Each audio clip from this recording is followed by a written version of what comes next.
जय माता दी दोस्तों, मैं भाविनी मिश्रा अपने चैनल में आप सभी का एक बार फिर से स्वागत करती हूँ। कैसे हैं आप लोग?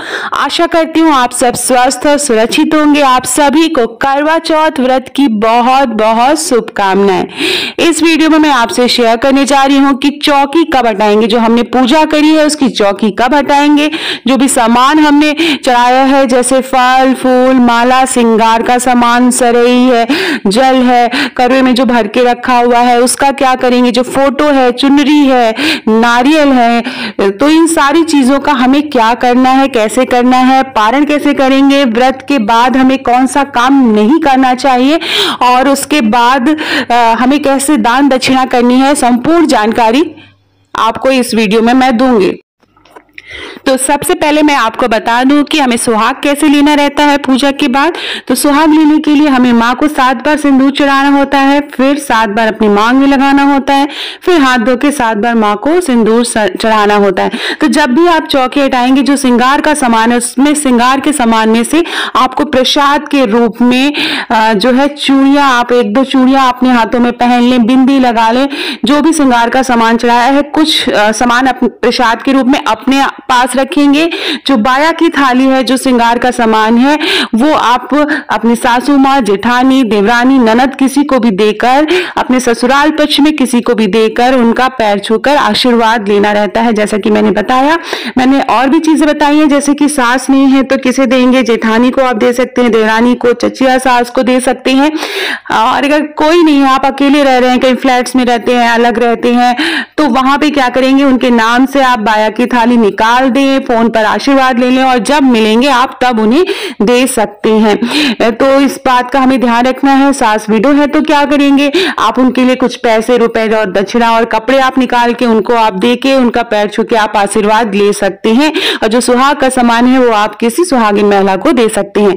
तो इस तरह से हमें बाया की थाली देनी रहती है। प्रसाद, जो पूजा के बाद प्रसाद जरूर ले लें। चौकी अगले दिन हटाएंगे, लेकिन जो प्रसाद है जैसे जो करवे के अंदर, बहुत से लोग करवे के अंदर भर के रखते हैं जो प्रसाद, वो पति को सबसे पहले खिलाना रहता है, बड़े बुजुर्गों को खिलाना रहता है, घर के सभी परिवार के सदस्यों को खिलाने के बाद खुद खाया जाता है। बहुत सी जगह पर मान्यता है कि जो चौथ का प्रसाद होता है वो खुद नहीं खाते हैं, तो आप किसी अगल बगल आस पड़ोस से लेके प्रसाद लेके खा सकते हैं।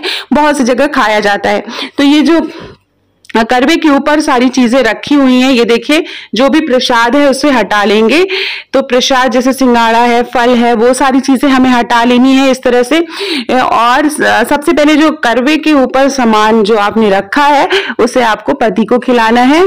फिर ये प्रसाद आप बच्चों में बांट दें, आस पड़ोस में बांट दें, बड़े बुजुर्गों को बांट दें। तो इस तरह से प्रसाद वहां से चौकी से हटाना है।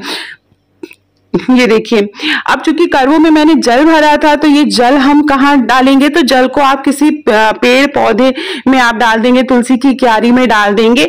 जिन लोगों ने करवे में जो है मेवा भरा हुआ है वो मेवा आप निकाल के रख लेंगे और उस मेवे को प्रसाद के रूप में अपने घर के सदस्यों में बांट देंगे। तो इस तरह से प्रसाद को हटा लेना है। कुछ प्रसाद आपको दक्षिणा में भी डालना रहता है। दक्षिणा का मतलब होता है कि एक दिन का सीधा निकाला जाता है, किसी पंडित को खिलाया जाता है। बहुत सी जगह धोबी को खिलाने की भी मान्यताएं हैं। तो जो सीधा निकालेंगे उस सीधा में यहाँ से जो भी प्रसाद आपने हटाया है, जैसे फल फूल, जो केला है, सेब है, जो भी फल आपने चढ़ाए हैं उस फल को भी आपको दक्षिणा में देना है और ये प्रसाद आपके घर के लोग खा सकते हैं। जो कलश स्थापना मैंने की थी, ये देखिए, जो कलश स्थापना है, कलश स्थापना में जो जल है उसे भी तुलसी की क्यारी में डाल देंगे या फिर आप किसी पेड़ पौधे साफ सुथरे जगह डाल देंगे। और जो है उसके बाद मैं बताऊंगी कि करवे का क्या करना है। जो मिट्टी के करवे लिए हैं उसका क्या करना है, या आपने पीतल का करवा है उसको, तो जो पीतल का करवा होता है उसे साल भर के लिए, उसको तो हमेशा यूज करते हैं पीतल के करवे को। जो मिट्टी का करवा होता है, इस मिट्टी के करवे को साल भर के लिए अनाज भर के आप अपने रसोई में रख देंगे तो ऐसा मान्यता है कभी धन धान्य की कमी नहीं होती है। ये जो सरई या सीकी हमने लगाई है इसका क्या करना है, तो ये इसको हम सरई या सीकी को किसी साफ सुथरी जगह, गार्डन में, आपके अगर आप फ्लैट्स में रहते हैं तो गार्डन में डाल सकते हैं, या घर है आपके तो आसपास किसी साफ सुथरी जगह सरई को किनारे आप रख दीजिए। जो नारियल हमने चढ़ाया है इस नारियल को या तो आप पंडित जी को दान दे दीजिए या फिर इस नारियल को छील के फोड़ के प्रसाद के रूप में आप उसको ग्रहण कर सकते हैं। अब जैसा कि मैंने बताया है कि करवे को क्या करना है, जो मिट्टी के करवे हैं उनको साल भर तक रखा जाता है। उसमें आप अनाज भर दें और घर की रसोई में आप कहीं कोने पे रख दें साल भर के लिए। तो जैसा मैंने बताया, कभी भी घर में धान की कमी नहीं होती है, अन्न की कमी नहीं होती है, घर में बरकत बनी रहती है। तो इन करवों को हमें साल भर तक रखना रहता है, संभाल के रखना रहता है, टूटना नहीं चाहिए। जो पिछले साल के करवे हैं आप उसमें पेड़ पौधे लगा सकते हैं, फिर उसे हटा दें। जब आप ये करवा रखेंगे तो जो पिछले साल के करवे हैं वो आप हटा सकते हैं। उसमें आप उन करवों को अपने गार्डन में यूज कर सकते हैं, उसमें छोटे छोटे पेड़ पौधे आप लगा सकते हैं। जो करवे के ऊपर सामान रखा हुआ है, जैसे मैंने ये सारा सामान रखा है, ये भी प्रसाद के रूप में, कुछ आप पंडित जी को दान दे दीजिए, कुछ आप अपने लिए प्रसाद रखिए। आप आस पड़ोस में भी ये प्रसाद आप बांट सकते हैं। तो बाकी चीजें जो श्रृंगार का सामान चढ़ाया है, तो देखिए जैसे मैंने बताया कि जो भी श्रृंगार का सामान, सुहाग का सामान, वो आप कुछ अपने लिए भी प्रसाद के रूप में रखेंगे। जैसे चूड़ियां पहन लेंगे, बिंदी लगा लेंगे, ठीक है, नेल पॉलिश है, तो ये सारी चीजें आप अपने लिए भी थोड़ा सा रख लेंगे। अब ये जो फूल माला हमने चढ़ाई है उसको भी एक जगह एकत्रित कर देंगे।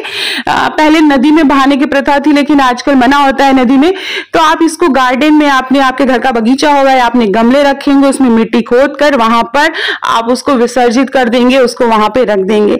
करवा चौथ की जो बुक है ये आप हर साल इसी बुक को यूज कर सकते हैं, तो इसको संभाल के रख देंगे। जो चुनरी चढ़ाई है आपने माँ को, उसे भी आप पंडित जी या किसी पंडिताइन को आप दान दे सकते हैं। ये जो फूल माला है, जैसा कि मैंने बताया, इसे आप गड्ढा खोदकर एक जगह आप इसको विसर्जित करके ऊपर से पानी डाल दें। ये देखिए, जो चावल है, कलश के ऊपर चावल है, जहां पर कलश स्थापना की थी वहां पर चावल है, उस चावल को एकत्र कर लेंगे और जो पंडित जी के लिए हम दान निकालेंगे आप उस चावल को वहां डाल सकते हैं। इसके अलावा आप घर की छत पे इन चावल को डाल सकते हैं चिड़ियों को खाने के लिए, तो ये कर सकते हैं। फोटो जो है, आप इस फोटो को आप संभाल के रख दें, अगले साल भी इस फोटो को यूज कर सकते हैं। बहुत से लोग फोटो को विसर्जित भी कर देते हैं, तो दोनों चीज ठीक है, मन में कोई वहम न लाएं। छलनी जो है आपने देखी, उसे भी आप संभाल के रख सकते हैं, अगले साल आप यूज कर सकते हैं, या फिर इस छलनी को आप अपने किचन में निकाल लीजिए, वहां पर यूज कर सकते हैं। तो ये थी देखिए संपूर्ण सामग्री। इसके बाद जो आपने चौकी पे कपड़ा बिछाया है उसे भी आप हटा देंगे, धो के रख लेंगे। इसे भी आप किसी और पूजा में यूज कर सकते हैं, या फिर आप इसे पंडित जी को दान दे सकते हैं। तो ये थी संपूर्ण पूजा विधि। जब आप चौकी हटा लेंगे उसके बाद आपको दान दक्षिणा करनी होती है। तो एक सीधा निकाला जाता है जिसमें दाल चावल, एक दिन का पूरा खाना होता है।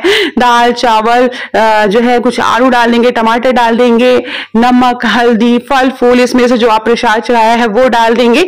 तो वो सारी चीजें दक्षिणा के रूप में निकाली जाती हैं, वो किसी पंडित जी को दान दिया जाता है। उसमें आप कुछ 21, 51, 101 जो भी आपकी दक्षिणा देने का मन है वो निकाल कर आप किसी पंडित जी को दान दे सकते हैं। इसके अलावा दक्षिणा में जो आपने खाना बनाया है, आप किसी जरूरतमंद को भी आप दक्षिणा दे